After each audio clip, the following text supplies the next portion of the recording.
Hi. Okay. So I put the fish in. Let me actually show you what it looks like.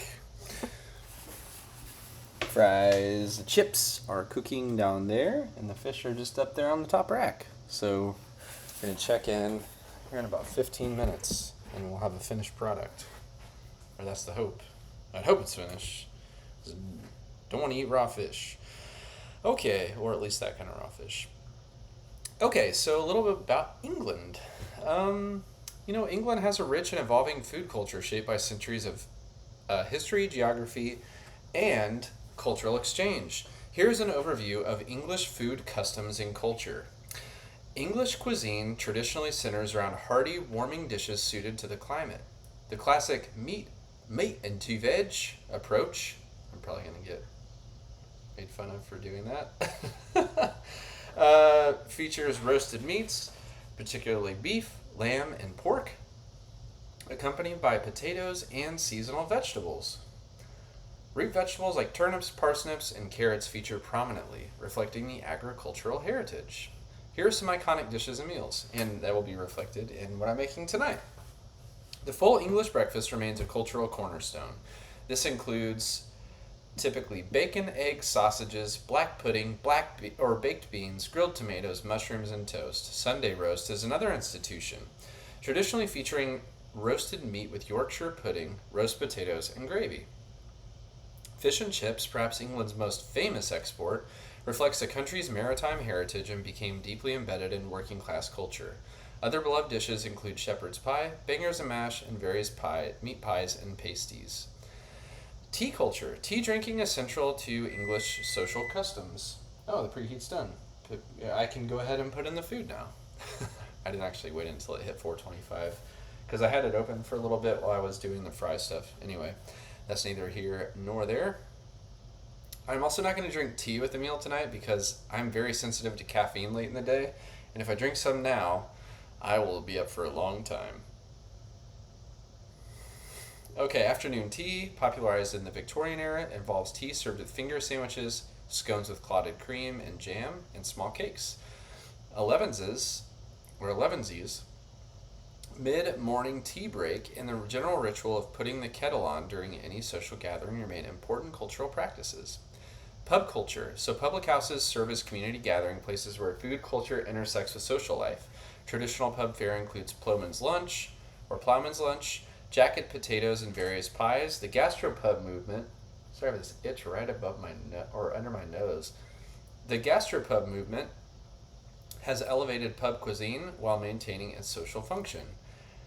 Regional variations. Different regions maintain distinct specialties. Cornwall's pasties, Yorkshire's puddings and parkin cake, Lancashire hot pot, Cornish cream teas, and London's jellied eels.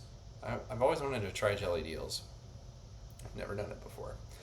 These regional differences reflect local ingredients and historical influences.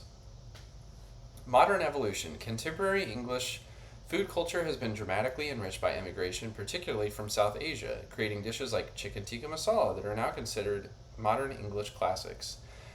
The country has also embraced global cuisines while embracing or experiencing a renaissance of interest in local, seasonal ingredients, and artisanal food production. Dining customs. So, traditional meal times include a lighter lunch and more substantial dinner, called tea in some regions. Table manners emphasize politeness with proper use of cutlery and consideration for others. Queuing culture extends to food service, and there is generally an expectation of orderly, patient behavior when obtaining food. Seasonal and holiday foods. Christmas traditions include Christmas pudding, mince pies, and Christmas cake. Easter brings hot cross buns. Hot cross buns, hot cross bun. Anyway, while bonfire night features toffee apples and parkin. Seasonal eating, though less pronounced than historically, still influences menus and celebrations. The English relationship with food balances tradition with adaptation, creating a cuisine that honors its roots while continuously evolving through cultural exchange and changing tastes. So, yeah, a little bit about England and the culture and customs around food and eating. Um, I come from, my family comes from England, Ireland, Germany, and Scotland, and several other places, of course. Not of course, but a portion of my family has lived in the United States since the Revolutionary War, and so there's a lot of English. I don't know. I think it's a generational, maybe just like passed down a generational proclivity or interest in certain things because I love baked stuff and I love like hearty, meaty stews and that kind of stuff. So I don't know if it's just because it's like built into my DNA because that's where I come from. So I really resonated with this week.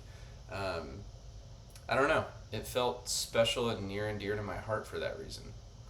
Not sure exactly why, aside from that, but yeah. So I'm gonna let this finish, and then I will show you the finished product. But I hope everybody has a wonderful week. I did also want to say that while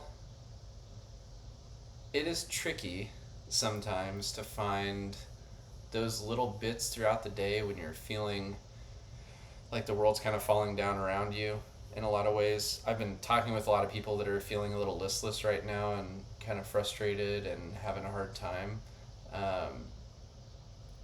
To try to find something kind to do for other people. And it helps you kind of refocus on what's important. And what's important is being there for other people and they need it too. Doesn't mean to decry your pain or deny how you're feeling or mask it or anything like that. But food always comes to me as like, oh, okay, well, maybe your neighbor's having a tough time. Making some, I don't know, some cookies. That would be a nice gesture. Anyway, okay. All right. I'll see you in a minute.